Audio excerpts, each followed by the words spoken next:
This is the first of 3 sales and marketing sprints for CEO schools. Today, we're going to talk about sales strategy. And next month, we are going to be talking about pitching with confidence. And then we're going to round it out with implementation and measurement. By the end, you will have your marketing funnel, your sales plan, some PR and marketing ideas, and your targets that we will continue to work through. Your forums start next week. We will probably meet in Butter, all as one group, and then you'll go with, but you'll spend the whole hour with your forum leader. Some of you have Preeti, some of you have Sally, and they are both super excited to be working with you. So the activity that we'll show you at the end of today is what you will dive into next week in your forum, but we do ask that you give it some attention before then so that you don't come in with a blank sheet. So today we're going to talk about sales mindset, your effective strategy, setting SMART goals, and your marketing funnel. Now, today's .com discussion is entitled CEO School, and the hardest thing to do when you're running a business and selling is to look at it through CEO eyes. That is, through the person in charge of the business. So often selling takes a huge amount of our energy, actually, and so it should. It's a core task, obviously. Today, what I'm going to be trying to do is encouraging you to look at this sales discussion, not as the person doing the selling, but as the person designing the methodology and also critically reviewing the results. CEO School isn't about the doing, it's about the planning and the execution. Although that might sound like a boring semantic point, I can promise you it's a different way of looking at the same problem. So today, we want you to look at it not as neuroscientists, we want you to look at it as critical design observers, okay? So that's how today's approach to selling and the discussion about selling is. Now, selling isn't as rarefied a skill as many people think. Selling is about communication, actually. There are lots of different forms of communication, but selling isn't something, contrary to the belief of course running organizations, something that is of itself distinct from human personality. We're all of us ingrained with selling skills.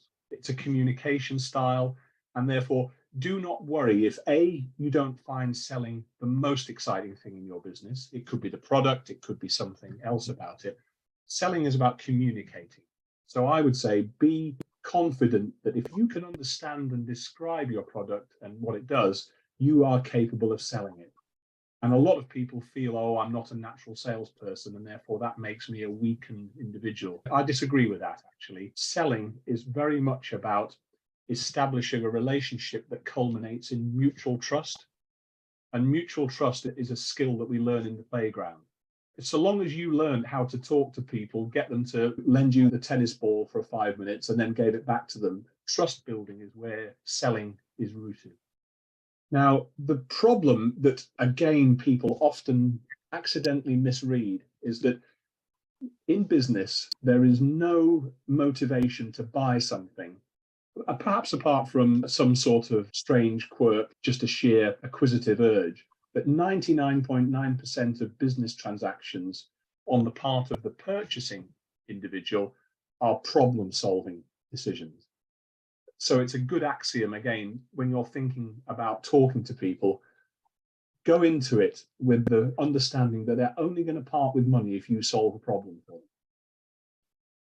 Nice to haves, decorative solutions that you think are very exotic might be the right thing, but actually, unless it's solving a problem for them, they're not going to be interested. And vice versa, you've got to do a lot of listening to make sure you can structure how your product or service exists so that you can address it to the problems they've articulated. It's a very basic point again here, and not at all difficult to grasp, but it's very easy to mistake the fact that the sheer beauty and elegance of the way you were going to talk about your product is so exciting to you, you just carry on doing it and accidentally overlook what they're saying to us in the communication and trust building stage. Now, winning at sales is less complex, again, than you might imagine. We've already talked about the fact that your skills are already well embedded, so you don't need to spend the next 2 years on a Harvard Business School remote course to learn how to sell. I promise you that. Secondly, we've already touched on the point that if you listen and address your discussion to the client needs and problems, then winning at sales comes a lot easier. But most people fail at those two first hurdles. Ironically, when you're in discussion with the customer, winning, or the chances of winning, go up vertically. It's really dramatic.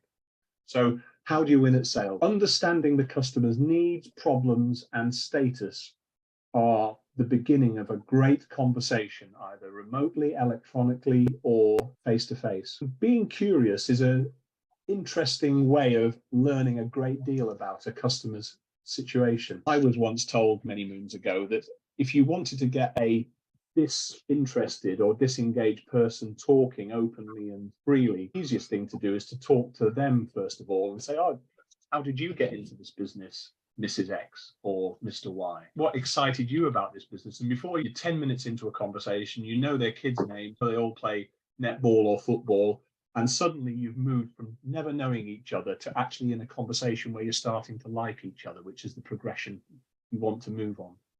And being curious means asking questions. And although we know what our product is and we know its strengths and perhaps some of its weaknesses, it's a really big mistake to throw all of that information at a customer until a whole shed load of stuff about them. And the more they tell you, the more you'll be able to have a really powerful conversation with them about the match between their problems and your solution to it. Now, to reiterate what I've just said there, genuinely interested is this subtle but important human skill. I will have mentioned to some of you either in one-to-one mentoring or in other sessions, the progression to the stage where people part with money is a uniformly linear one.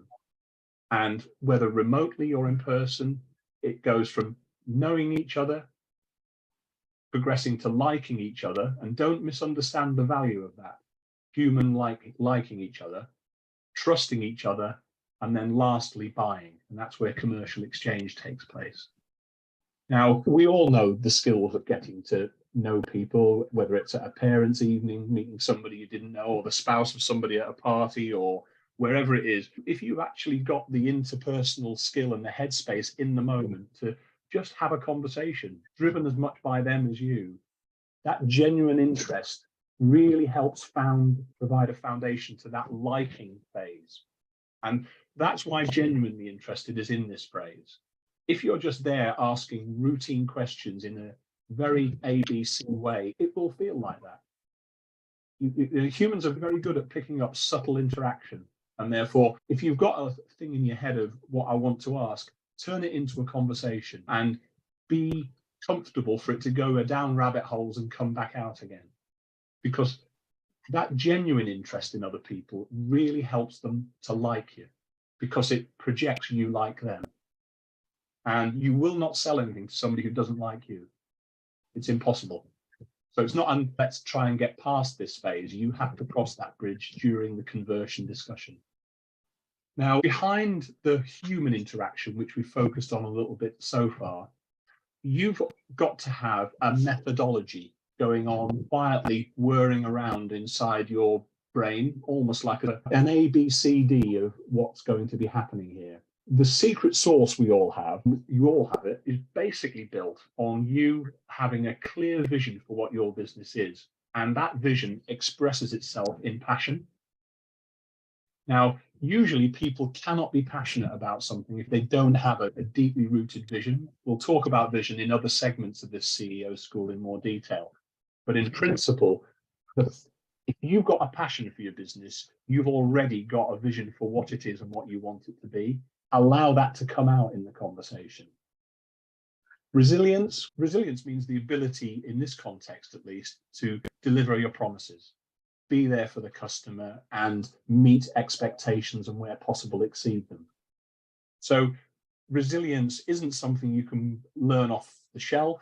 It isn't a behavior that you can afford to ignore. Projection of resilience is a really key part of business exchange because it helps reinforce the trust side of relationship. The more reliable and resilient a person seems, the better the chances they'll progress to trusting you. Now, goals, I know that the word SMART is about 150 years old now. It's probably coined by Isaac Newton for all I know, but it has the beauty of simplicity. Your conversation with the customer should have objectives. Your selling process, you should be thinking to yourself, where am I going to try and be at the end of this conversation? You can't guarantee you will be, but it's interesting to set yourself some easily articulated objectives for the conversation. And it could be as simple as, I want to move to the point where I am clear that we like each other, or we trust each other if you're already at the liking stage, or that we've agreed to meet in person on the 10th of April at 12 o'clock in central London, or whatever. But a goal to a conversation helps keep us honest when we're having our interaction, so that the conversation, which I firmly recommend you focus on, behind the conversation, there is a firm objective to the interaction. And the good thing about setting goals is we achieve objectives much, much better if we're clear in our own mind what we're trying to do. So it doesn't need to be a 4-page SMART objective sheet, but it does need to be, I'm going into this conversation with this clear outcome in mind. And then lastly, in creating good interaction, one of the most infectious behaviors that helps energize us, but also helps build liking and trust in a conversation, and therefore the sales process, is the articulation of ambition. It's linked heavily to the vision and passion you have for the business, but ambition will be something that will crop up in a good trust building conversation. The other party will want to know where you want to go, what size of business do you want to be, etc., etc. So don't be too coy about this, because ambition signals a lot of positive mindset and behavior characteristics. So be ambitious in your language and your behavior. And again, these things take many forms, and they should be articulated and fashioned for the engagement you're having. But one way or another, ambition is a very, very powerful added ingredient to a conversation with a potential buyer. Now, you will have interactions with people that don't work. Selling is by its nature a failure as well as a successful based transactional experience.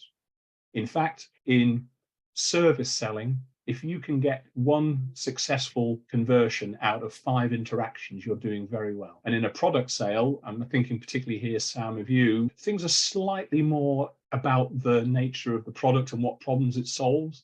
And so that's a slightly more complex thing to come up with. But all I would want to say is expect failure.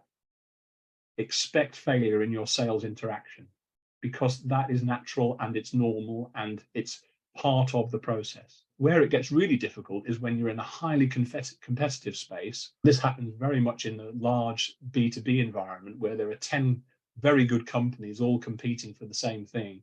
Quite often you can win only 5% of your sales interactions. So the sales side of things is very expensive and littered with failure. So please do not think that failure in your selling process is wrong. What's clever, though, is to think, why are they failing? And can I improve and adapt? And we'll return to this as a theme during the CEO School course. Now, I've just really tried to tell you that there is a lot of human interaction in selling, and there is. But there's also a bit of a secret methodology that does tend to be underpinning sales interaction. And I want to talk to that briefly with you as a group as well. If you're going to be selling to someone, it makes a heck of a lot of sense that you're doing it to somebody who you've got some idea has the problem you're trying to solve. And secondly, fits the kind of customer identity that you have already decided are your target market. Now, the definition of a perfect customer is a highly suspect thing to ever arrive at in absolute terms. Probably better left to philosophers rather than business people and entrepreneurs. But it is important we have a mind's eye view of what a perfect customer looks like. And it's different for every business. It could be a male audience, it could be a female audience, it could be a gender neutral audience, it could be goodness knows what, it could be an age-based thing, it could be a business segment, it could be a vertical, it could be a horizontal, it could be a goodness knows what. But the thing is, there tends to be sweet spots of customers if one thinks of a Venn diagram mentally, where that's the hot spot. Those are the customer characteristics that represent the perfect customer for me. Now, I don't want to spend hours on this, but I think it would be really fun if we just quickly talked about what are the 2 or 3 things that look like a perfect customer for us, and and don't worry if you don't know the answers to these things. It's a good prompt to go away and have another think about it.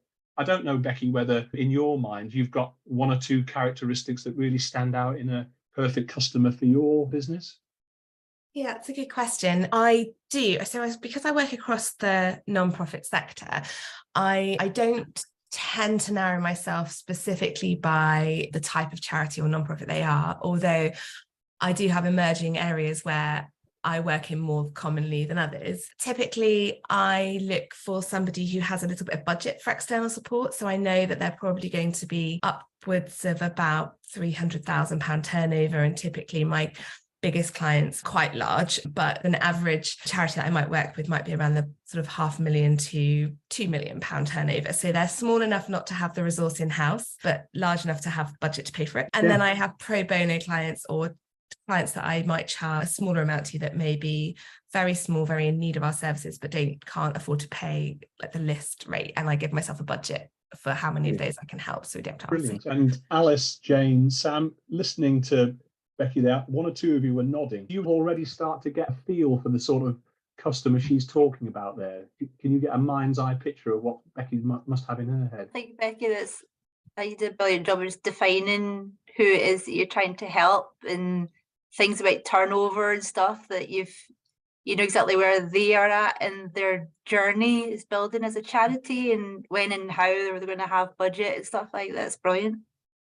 It can be helpful. I was going to say, so an example this week where I discovered a bit of a recently untapped customer segment is a couple of weeks ago, I was commissioned by Eton College to do some work, which I'm undergoing a partnership with them at the moment to deliver some work. Now, obviously, they're a huge charity in the charity sort of sphere, but interestingly, the specific piece of work that they've commissioned me to do is all about redeveloping their charitable strategy in the anticipation that a Labour government will be our next government, hypothetically. And there's been a lot of discussion with independent schools about what their registered charity status will remain looking like. That got me thinking, and a friend of mine is a bursar at an independent school. So I said to her, look, this is basically the outline project that I'm doing with Eton. Is this something that is of interest to other independent schools? She came back saying it's actually almost the main subject at the International Schools Bursars Conference this summer. And so that got me thinking, okay, if Eton need this, and they really do have the funds to do this in-house, but they want someone external, very sort of un-Eton to do it, then this is a great opportunity for me to reach out to other independent schools. So sometimes it's an opportunity-led sort of sector segmentation. What's clear is that you've got, like all of us, you will have an evolving definition of your customer base, because you've got a problem you can solve, and you find new groups of people who display that problem. But that's brilliant. Alice, if I can just ask you if you've got a similar sort of 1 or 2 points that always come to your mind when you're thinking about what your perfect customer might look like. My perfect customer also has some money to spend, and also doesn't have the expertise in-house, or if they do have it in-house, they're busy elsewhere, and they will have a reasonable proportion of women, of employees of a particular age, up to about 40-ish. That's the age, 20 to 40, 30 to 40, even better. And somebody in the exec leadership team understands, values looking after working parents, basically. Excellent. And again, just opening this up to the other people in this call today, do you start to get a feel for what Alice's customer might look like from that? Yeah, very good. How about you, Jane? What does a customer look like from your point of view? What sort of animal are you out there searching around with your spear and net to try and ensnare? Yeah, in fact, that's kind of evolving. I'm trying to change my business model so that, for people who don't know, I'm like a software engineer, like freelance, but also specialize in helping with conversions for websites. So I'm trying to change the business model to being more scalable. So doing some kind of online course. I did a research call last night. Originally, I thought that the people I'm trying to aim for would be like solo founders and CEOs, but just from the feedback I got from that call, I'm actually thinking I might need to change my tactic. So I'm not approaching necessarily the founders of the company directly. I think it might be a good idea if I change my product or service and angle it towards virtual assistants and think of me as an assistant for the assistants kind of thing. I was thinking through it last night, and I don't know if anyone's a gamer here at all, but I stopped playing computer games when Super Mario finished like decades ago. They got that whole term like expansion pack. I thought to myself, like, I'm an expansion pack for virtual assistants. So to help them be more confident with setting up like tech infrastructure, whether that's like setting up, say, a challenge or an email challenge or something like that, or them feeling more confident with setting up websites or optimizing them and things like that. So you're in a very dynamic stage at the moment, aren't you, where you're you say, these are my skills, these are the problems I can solve. Let's find who that group is. And that's a perfectly natural part of developing an entrepreneurial business. It's finding where that best and perfect customer is. So that's great. You're in the discovery stage, in the defining stage. Excellent. Yeah. And Sam, how about you? So I'm looking at B2B customers rather than individuals, obviously. I'm about 6 to 8 weeks away from actually being ready to sell. So I haven't got any prior experience to, speak from yet. My perfect customer would be a retailer who has already got a selection of solid bar products on their shelves. So they've already got not just soap bars, but they've got a selection of shampoo bars and shaving bars and facial bars. They've already got these things on their shelves. So my product can sit next to it and be an accessory or really add value to the products that are already on their shelves. So what I'd really like to go for in an ideal world is that the people like the Boots of this world and the Holland and Barrett's and places like that. But I'm also thinking there's probably more range wholesalers that I can look at who are perhaps supplying more things like the eco shops and the health food shops and places like that tend to have those kind of products on their shelves as well. Yeah, fascinating. So basically, what we can see is that the perfect customer is a plastic definition, and it is also our definition of our perfect customer evolves and changes as our business and our market understanding changes. So do not treat this as some sort of carved in stone thing that you have to keep going back to as some sort of lodestone of truth. Actually, it will change. But what's really good is to have an idea now of what your perfect customer is and be testing that, as we said in some of the earlier talk to slides, in discussion to find out whether your problem and your problem solving solution is what they want, or whether you need to refine either the way you're discussing it or your product, or actually your perfect customer, just as Jane is doing now, is moving because she's actually thinking, I'm going to do something slightly differently. But as the CEO, not knowing the heck who your customers are is a really dumb place to start. And if we were paying somebody to be going out selling, we'd expect them to know where to go, to metaphorically knock on which doors.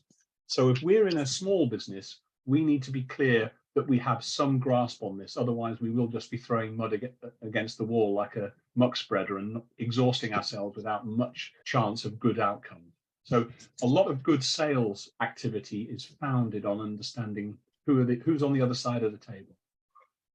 Now, some of you have either met Preeti or will as part of the mentoring and focus group sessions, but she has a lot to say about item 2, value proposition. Now, value propositions have historically been things that somebody comes and tells you how to articulate what your business is for, what its values are, or its function. Her approach, which is much more in vogue with the high-performing organizations that we have nowadays, is that your value proposition should be articulated from the point of view of the customer. Now, that's an odd place to start from, but it's a good one.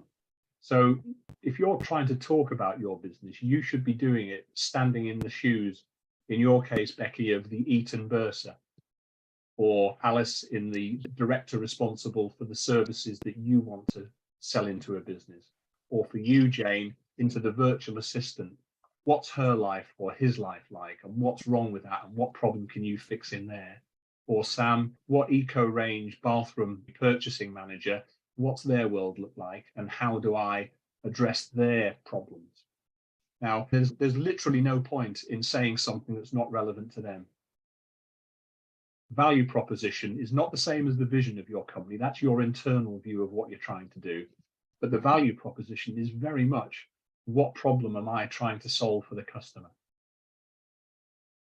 But has to be from their point of view. And if you can't imagine them saying it or wanting it or needing it, you've got to re-articulate that.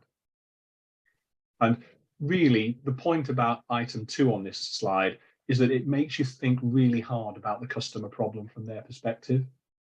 And again, a value proposition that's more than 15 words long is, humans don't think in paragraphs. We think in phrases of 1 to 5 words. And therefore, you need to be thinking about your value proposition. Not that you will ever say it to them, but if you can understand the customer problem with that degree of clarity, then you will have a far better chance of converting and selling to them, because you will know before you go into the room very likely what's wrong, and your earlier curiosity-based conversational work and inquiry will help you, if necessary, burnish that value proposition a bit more. Now, item 3 on this slide is a slightly sort of bit of management gobbledygook, strong guarantee. In fact, what this really means is, what risk is the buyer taking and what risk am I as the seller taking? To what degree am I guaranteeing as a seller that you'll get results? Now, you can imagine a conversation going along the lines of, don't worry, this aeroplane is brilliant, it'll work, just buy 5 of them at 300 million a pop. That's an easy conversation to have, but it's not a very strong guarantee. What a better guarantee might be, I've got this backstory, look at, there's 800 of them in the air and blah, blah, blah. But you might also have a more, shall we say, unproven product, or despite building enough trust to get to the point where you're talking about a transaction, you haven't crossed that threshold into getting them to buy.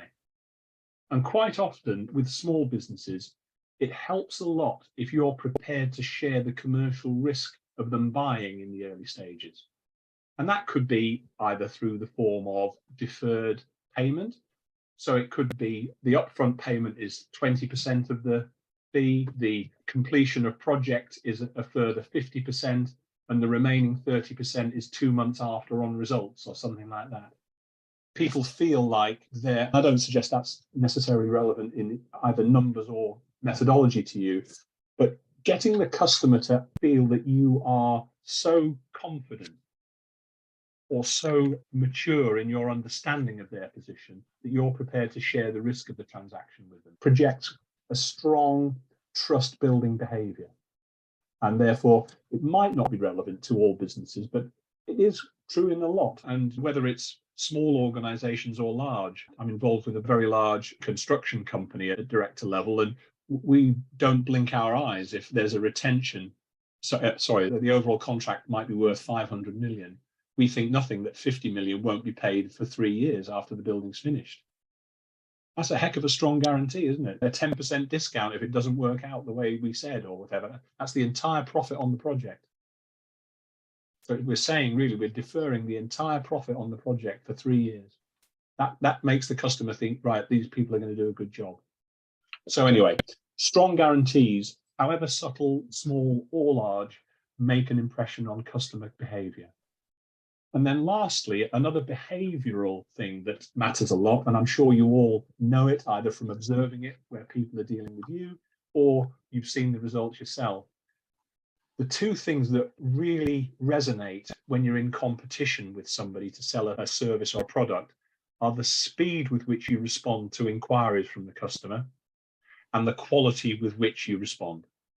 Now, it's point 4 here is about, it says sense of urgency, but I think it also should also say and quality. The people who get back to the customer first with the succinct answer and the quality of information almost always end up being the successful candidates. And I've got first-hand examples of this just in the last couple of days.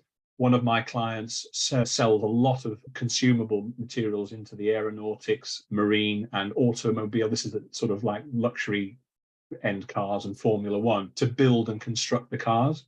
Now, one of the competitors in that space has just gone into bankruptcy, and they had some very glamorous customers. You may not know them, but Oyster Yachts, the Royal National Lifeboat Institution build their own boats. And the other day, they won the contract for the RNLI, which is worth about £2 million a year, very substantial, for 5 years.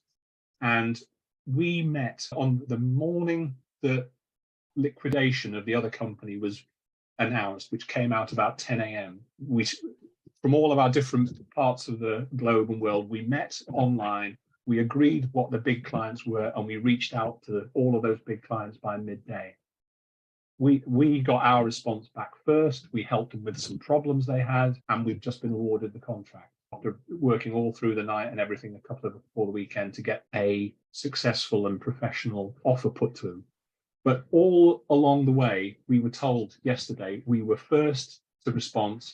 Our responses, even though we were first, were the most professional and accurate, and we were the people who impressed them.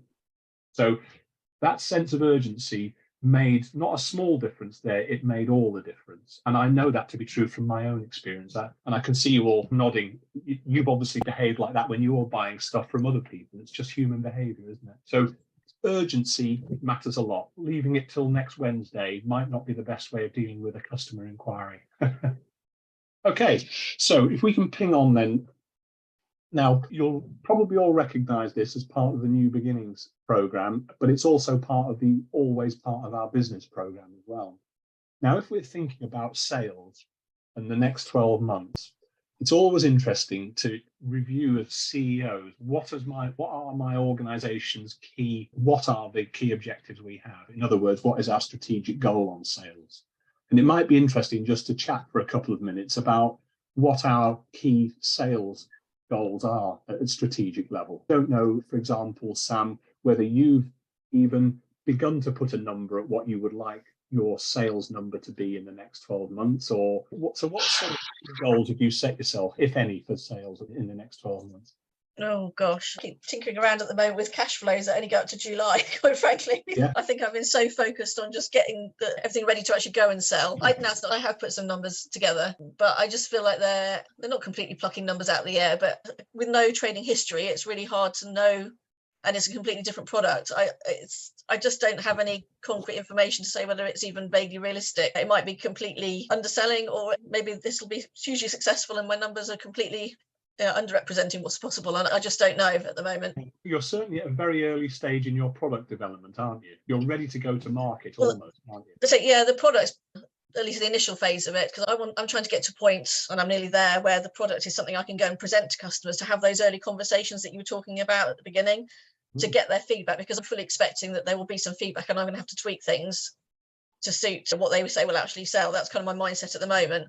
So at the moment, I'm thinking presenting more for those early conversations, rather than going, yeah, okay, I want to walk out of here with a commitment to take on some products right now. Now, I don't know about, it might be interesting to hear from one or two others in the group this morning, but so at the moment, let's take it that you haven't put a number on a piece of paper and pinned it to the notice board above your desk to say, actually, I would like to sell X £100,000 this year or something. What do others think the value of Sam coming up with a number like that would be at this point?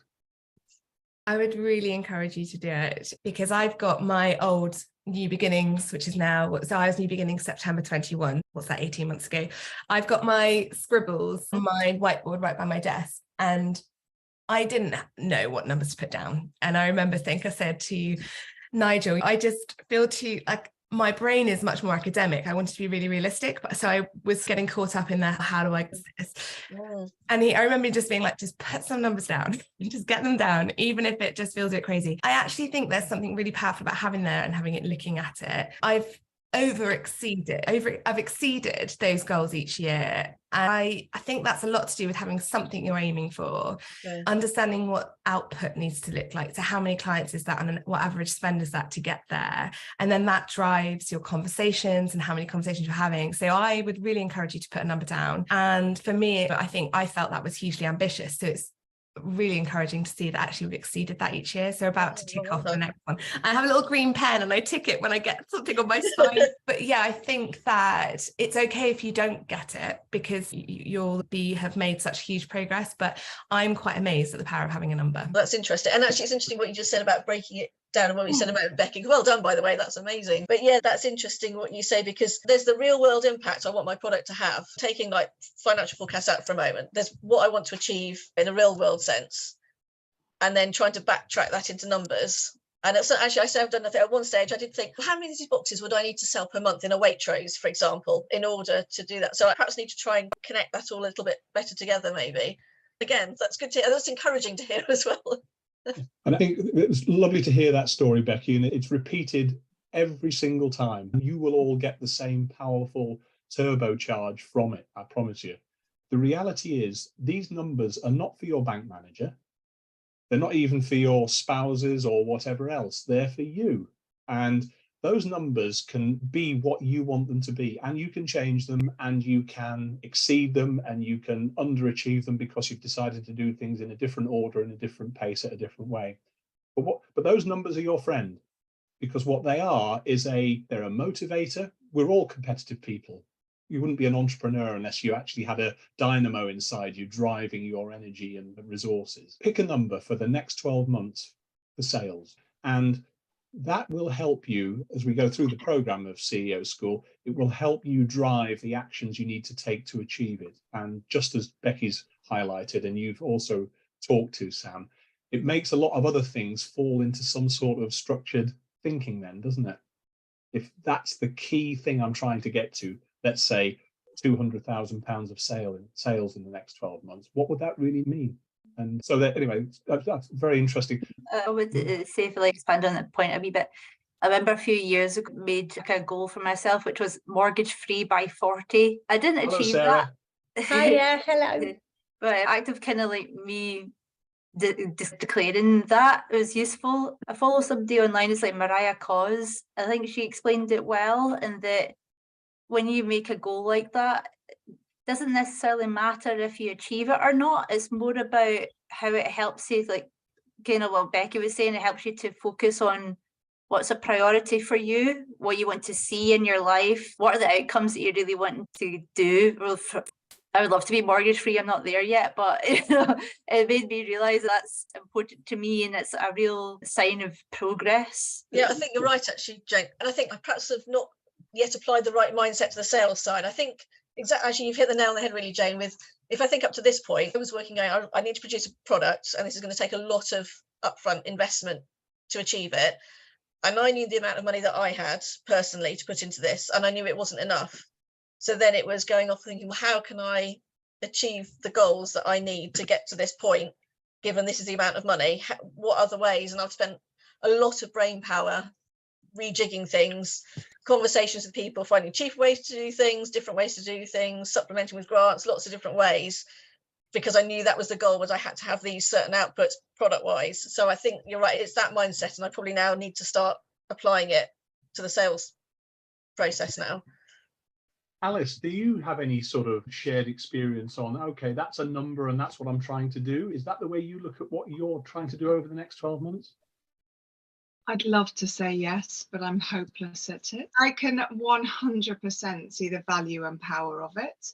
And at various points in my business, I have done it, stingly more as a way to work out how much what I can actually fit in with the time that I've got available to me. So in a different way, I've been doing it. But just as we were talking, actually, I was less thinking about revenues, more about people. So I want 100 people to take this program. And I know that if I charge 500 quid for that per person, then that's 50 grand. Yeah, I was more, yeah, I think as we were talking about it just now, I was more thinking about it in terms of people, but knowing behind that, what that will actually get me in terms of revenue.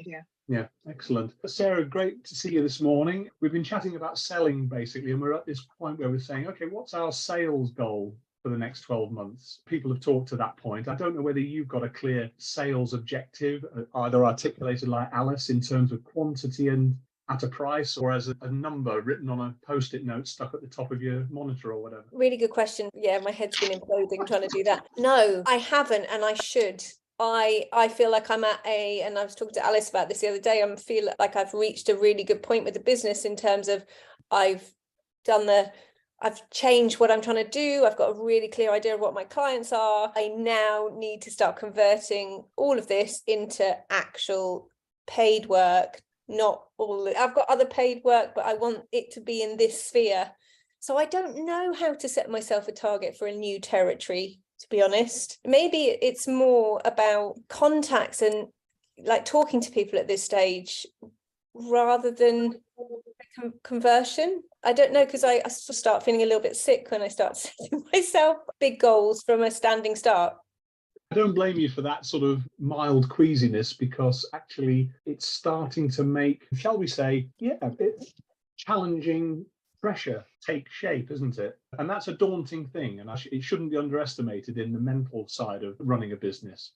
Yeah. You joined just after Becky spoke about sitting in your chair, metaphorically, feeling exactly the same in 2021, and realizing, looking back on it, that actually putting a number to it and it's almost like giving it shape, this scary prospect, is the beginning of coping with it and learning how to do it. It frees you, it doesn't enslave you. Yeah. And I think on that note, I'd really be happy to say out loud, what I want to be earning is 100k a year. That would be, I would be really happy with that. Great. But how I get there and how long it takes me to get there, I don't know. And I don't think it's realistic to say that from now. But maybe that's say, a 2-year plan? Yeah, we always like to look in 3-year forward looks and then really drill down into the next 12 months, because that's when the most immediate action happens. So we'll talk separately, Sarah, about that and how to support that side of your development. But what I'm hearing in all of this is there's a clear realization that having a sales number, it's a strategy really, it's what I want to do, is a fundamental part of a CEO's role in a business. Because without a headline goal like that, there's a danger that one gets submerged in doing stuff rather than achieving stuff. And the sales result is actually the resultant from quite a complex equation with lots of different variables. And what it does is it allows us to say, if I want 100 as the result of this multi-part business that I'm running with all its complexity and component elements, I have to keep working at this business and refining and changing so that 100 happens. Yeah. But without the 100 to hang your hat on, one can end up just doing a lot of component and elemental changes, but still never get to 100 or anything like it. So that's where Becky's, I think, story really resonates for today's discussion on the what that matters, is that if you have the what, it starts to calibrate a lot of other things, and it frees you from a lot of the detail of what's my real purpose of being here. Okay, so we will talk that the hows are quite a detailed area, and we'll come back to those as part of your individual discussions. Now, the last thing we want to deal with today is the sales process tends to follow this path. For many of you, there's a lot of things in here that won't be news, and we can, depending on the quality of our engagement or the customer's particular buying state, they can go from stage 1 to stage 5 in one step. But these are the classic steps that you will take a customer through on a journey. The first one is to make a customer aware for the first time that you, your business, your service or product exists. So they don't know anything about you today, but tomorrow, as a result of some form of outward projection, tomorrow they do. So this is about getting to all part of the getting to know you element of sales progression. And the same's true about consideration. So you've sent stuff to them, or they've heard from you, and they start thinking about you, your product, your service. Stage 1 and 2 are largely driven by what we push out to the world. Could be phone calls, could be going to a B2B meeting session, it could be sending stuff through the post, God forbid, or it could be e-based marketing. But awareness and consideration are what we do naturally. Oh, I'm aware of a new hair care product, to pick a trivial example, or I'm aware of a new electric car, or I'm aware as a consumer, I'm talking now, and now I'm going to start considering it. Now, our job is, once we've got people knowing about us at that early stage level, is to somehow move into conversion stage. How do BMW know that I've been onto their website 4 times in the last month, and I've had to leave my details to be able to go into the car configurator, and now they're reaching out, they will reach out to me. I'll get an email from somebody in their customer service team to try and engage and move things from me knowing about them to them knowing me and us moving to the liking each other stage. So conversion is about taking that early, quite low level engagement and trying to rack and stack it quickly into this person is capable or willing to buy, and I will focus on them. And conversion into a sale, as I've said before, really takes us, they have to like us, and then they have to trust us, and then they will buy. And all of that, the previous discussion, takes us to the point where we've converted them. Some customers will become repeat customers. And if you're a product-based company, and I'm thinking a little bit more about your situation, Sam, what you want is, first of all, somebody who does the initial order, the product lives up to the story that you gave the customers, and they come back and order again. Loyalty is about repeat purchasing, and that is usually built on both the trust that they had in you being demonstrated and made flesh in the actual transactions, but it's also about the experience they had and the quality of the experience. And lastly, and the highest level, if you like, on this inverted Maslow's triangle of selling here, is some customers love what you do so much they will go and tell others. They will recommend you to people. They're happy to have you put them on your website. They will happy to be a case study for you.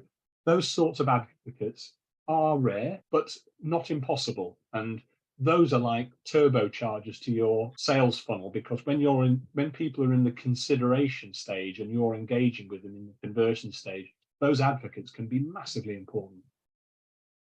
So just talk about what, as a group, we're going to be asking you to do in the coming days. I think if you can put that, we see the text a little bit there. So basically, there's a 5-point bit of homework here to do. And this, again, a bit like thinking about, from a CEO point of view, what's the business actually doing? Take the I out of the sentences and insert the word business into this when you're thinking about these things, because otherwise one gets very personal about it, and your own time or whatever starts to get in the way of thinking the business needs. For this one, point 1, how might the business grab the spotlight and make the business stand out? Okay, now we need these personal pronouns in here, but you've got to think CEO here and think about what's the business doing.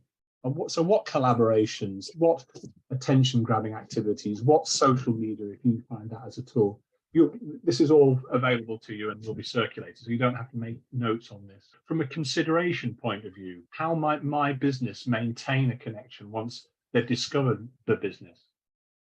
What am I doing once that first nibble at the bait has taken place to try and get the hook lodged in the mouth of the potential prey? I'll drop the hunting metaphors here. Conversion, what can the business do to drive them to convert now that the business is in touch with them? And these sort of things are important, because if we just let them happen by accident, we're not thinking, as many of you have done, and thought carefully about what is my perfect customer. You ought to be thinking in a similar way about what are the tactics and what are the methods and how am I going to do this stuff? Okay. Loyalty. What sort of strategies will entice the business's customers to return and buy again? What are we doing to promote that? What are we doing to actively go out and make that happen rather than it be an accident of fate? And finally, how does the business inspire clients to spread the word within their network? And all I would say to this is, approach this a bit like Sam is going to approach generating her first turnover goal. Have a cup of coffee or tea if you prefer, or a glass of brandy, depends on your point of view at the time. And do approach this as it's not a deep dive technical process. This is a basic, how am I going to do it? Make it easy for yourself. Just come up with some ideas and go easy on yourself here. This is an evolving plastic thing that will change as you try things and they don't work. But the sales funnel we talked about needs some stuff going on behind each of those layers of the sales funnel, almost like a little bit of a roadmap in each area of the sales funnel to say, these are the fundamentals that I'm going to be doing and my business is going to be doing for me. Okay, so take that away as a something to be done stage now. Today's session wasn't designed, and I hope you haven't found it to be wasteful. It wasn't designed to solve the individual solutions of your business. It was designed as much as anything to show that although all of your businesses are very different, in many fundamental ways, they're all exactly the same. And that's what CEOs the world over know. Why do CEOs move from one large organization to another? It's because their transportable skills are exactly the blooming same. Okay? And that's the same with your businesses. Your businesses do face specific challenges and difficulties, but in many ways, they're as similar to each other as two peas out of a pod. And the sales work that we've been talking about today is one of the most fundamentally similar things that any business faces. So take heart that you're not facing a unique set of challenges and circumstances, but you do have to see the wood for the trees in the way we've begun to talk about today.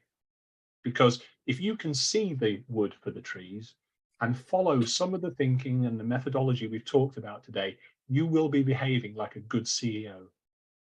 And you will be improving the focus and the objective definition, and thereby the achievement your business will make over the coming 12 months. And that's what CEO School's about. It's not about being in our business, it's about looking at our business from a slightly different and clearer perspective. And I hope you've gained a little bit of that today, even though it's only been a short 1 hour session.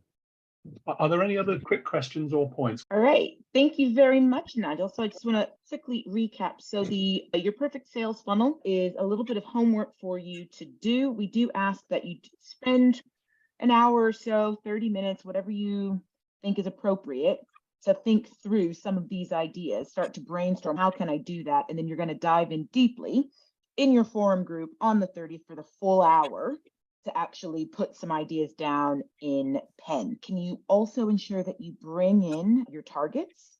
So what you want to achieve, because the how is your funnel, basically. So don't worry about your how, but it's the what that we need you to bring into a forum on the 30th, and some pencil sketches of what your funnel can look like. I'll be online on Tuesday for a spot of co-working if anybody wants to pop in to work on that. And we've got Neil Seth is going to be doing our Professional in the Room series on Tuesday, and we're going to be talking about sales and storytelling. So that'll be some additional information that you can use to inspire your thinking. Have a lovely morning, everybody, and thank you for your attention. And hopefully you've taken something away that's added to the vast store of knowledge you've already got.